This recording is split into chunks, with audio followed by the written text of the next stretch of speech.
रायगढ़ जिला मध्यवर्ती सहकारी बैंक ने अपनी 65वीं वार्षिक आम सभा में बड़ी उपलब्धि का ऐलान किया है। बैंक ने 8,175 करोड़ रुपए का कारोबार पूरा कर लिया है और अब 10,000 करोड़ रुपए के कारोबार का लक्ष्य रखा है। अलीबाग में आयोजित सभा में बैंक अध्यक्ष जयंत पाटिल ने बैंक की प्रगति की जानकारी दी। इस दौरान सभासदों को 12.5% लाभांश देने की घोषणा की गई। साथ ही किसानों के लिए कृषि मित्र योजना के तहत बाम्बू और ड्रैगन फ्रूट खेती के लिए 7% ब्याज दर पर कर्ज उपलब्ध कराने की जानकारी दी गई। वही बैंक के मुख्य कार्यकारी अधिकारी मंदार वर्तक ने बताया कि वो बैंक ने 0% शुद्ध एनपीए के साथ बेहतर प्रदर्शन किया है और कारोबार में 27% की बढ़ोतरी दर्ज की गई है। नाही, याच्यामध्ये ज्या विविध आमचे सभासद आहेत, ज्या या बँकेचा मूळ जो पाया आहे तो विविध कार्यकारी संस्थांचा आहे।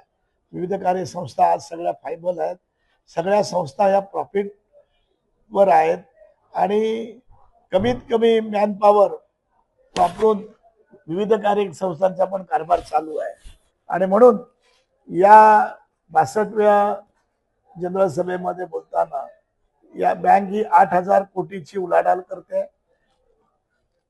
आणि या वर्षी जवळजवळ 110 कोटी रुपयाचा प्रॉफिट झालेला आहे। तरतुदी करून वेगळ्या तऱ्हेचं एक वेगळं काम आहे आणि विशेषतः झिरो एमपी आहे। गेली जवळजवळ 30-25 वर्ष अवर्ग सतत बँकेला ऑडिटमध्ये पण मिळतो आणि नाबार्डच्या इन्स्पेक्शनमध्ये पण मिळतो। म्हणून बँकेची उलाढालमध्ये वाढताना बँकेचे कर्मचारी आणि माझे संचालक यांची खऱ्या अर्थानं मेहनत आहे। बचत गट हा आमची जी एकूणच बँकिंग सिस्टम आम्ही आरडीसीसी बँक म्हणून जे राबवतो, जे विकास संस्था आमचा केंद्रीभूत आहे, शेतकरी आमच्यासाठी प्रमुख आहे, तसंच एक महत्वाचा घटक म्हणजे बचत गट। आम्ही महिला बचत गटांसाठी तुम्ही सगळ्या प्रकारची रेकॉर्ड जर तुम्ही माहिती बघितलं बचत गट या विषयावर, सेल्फ हेल्प ग्रुप ज्याला इंग्लिशमध्ये म्हटलं जातं, जिथे 10 महिलांचा गट हा एकत्र येऊन व्यवसाय करतो। आमच्याकडून म्हणजे आम्ही याच्यासाठी जे स्थापन करतात आमचे फक्त आमचा स्टाफच करतो आणि याच्यामध्ये आम्ही आजपर्यंत 25,000 गटांची स्थापना केली आहे। त्यांना रेग्युलर पद्धतीने आम्ही कर्ज वाटप करत असतो।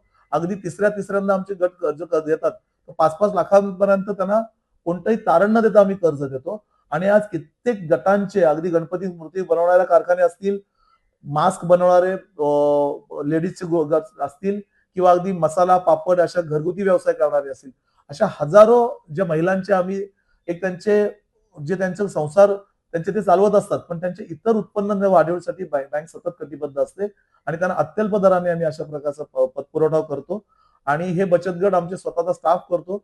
इतर जिल्ह्यांमध्ये किंवा इतर राज्यांमध्ये जसं होतं की याच्यासाठी वेगवेगळे एनजीओ काम करतात, तर आम्ही मुळातच ते टाळलंय की आमचा स्टाफचा डायरेक्ट संपर्क राहावा म्हणून आमच्या कर्मचाऱ्यांना स्वतः टार्गेट देऊन आम्ही त्यांच्या चांगले रिलेशन क्रिएट करून त्याच्यामधून हे काम करतो।